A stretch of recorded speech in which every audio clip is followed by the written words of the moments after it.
Hi everybody, quick new video. It might not be too quick, I'll try to go as fast as I can and I won't chop all of this up, but I've got a new soap to show you which is part of the spring release, which isn't going live yet. I've got a few more things to do. I'm going to try and do it as quickly as possible because I need to get it up there really. I've only got the regular range on the website at the moment, so I'm going to try and get this lot up. There's a whole load of new scents coming out. 3 new cold process soaps, and then there'll be some whip soaps and scrubs and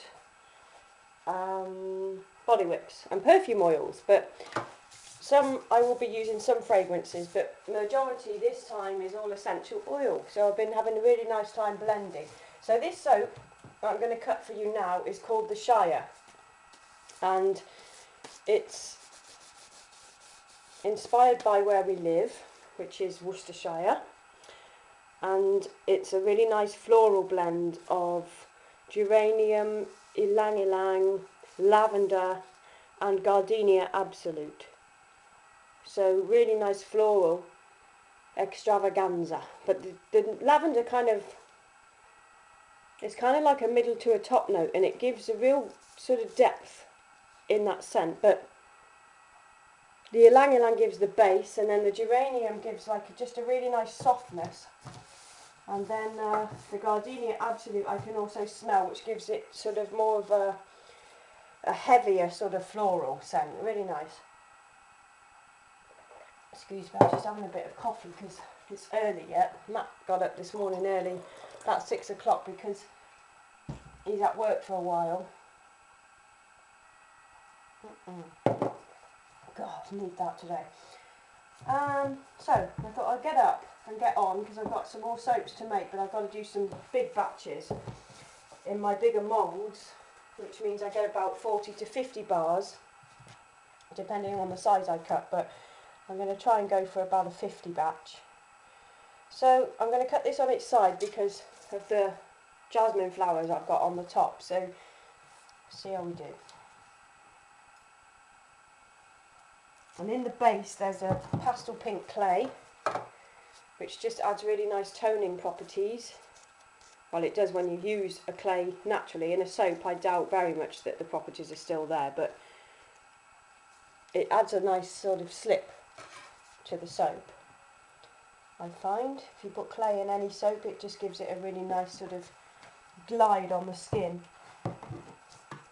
But what I don't want is those petals to come down and make it look messy. So these will be tidied up a little bit once I finish cutting, but this is what they look like. I'm really pleased with that result as well. I think they look really nice and pretty for spring.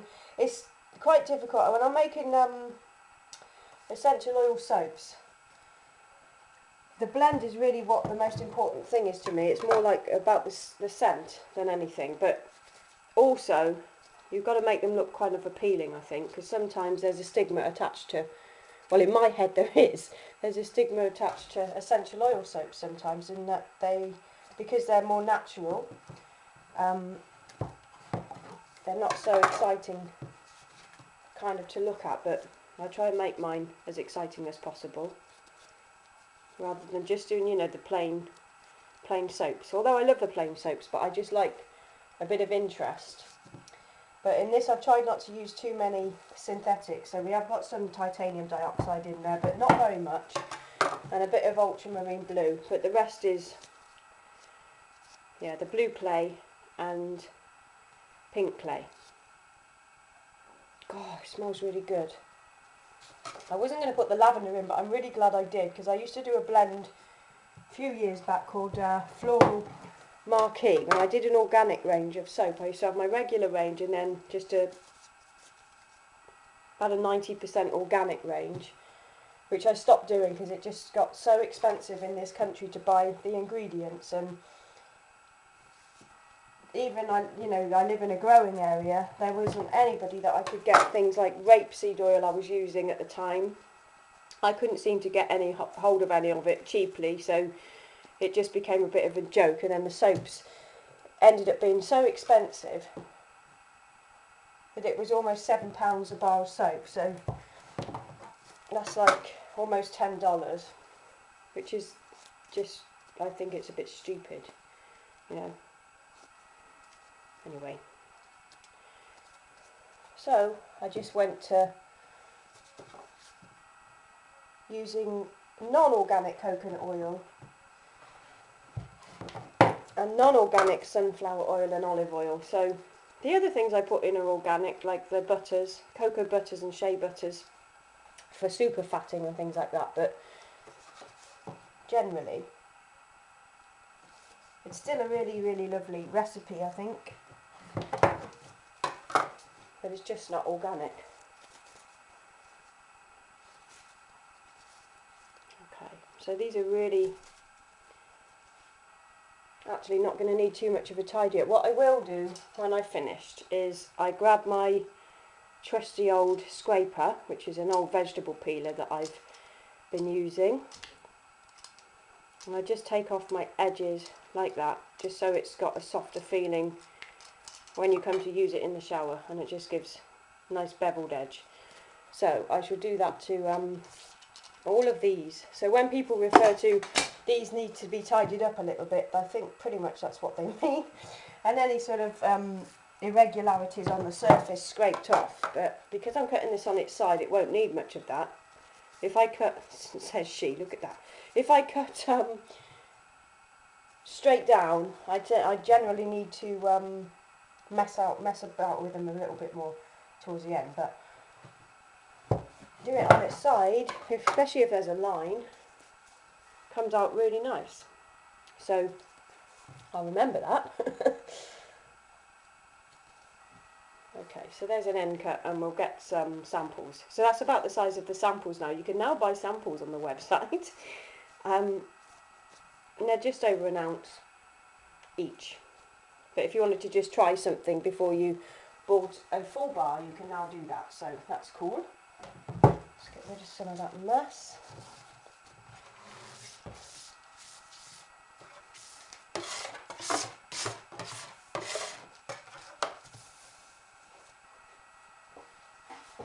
So today I've got to make herbaceous soap, which I'm not looking forward to because I'm going to do a big batch, which means before I make it I've got to start chopping up the blades of grass out of a green soap I've got upstairs. So you know what it's like. But I'm going to do the big batches because then it means I don't have to keep making it over and over and over again. It should last a little while longer. I should really do a double big batch, but I won't. I'll just do the one. Anyway, that's that. So I'm going to leave you now. So I'm going to finish off cutting these up, and then I've got inches lane to cut as well. So I'll just show you inches lane quickly before I stop the video. Okay, there's inches lane in the mould, waiting to be demoulded and cut up into pieces. Oh, this is my new dresser, by the way, and I painted it the last couple of days, so it's got some nice slipware pots on there from Matt, and some platters, and then all inside those cupboards are all my ingredients. I'll show you quickly. In there we've got some herbs and spices and essential oils at the back, some soap moulds, like little cupcake moulds in there, we've got some colours, and in the drawers I've got all kinds of stuff, my blender, some candle wicks, kinds of stuff in there. Essential oils all at the back, you can't really see, but at the back of here there's just tons of them.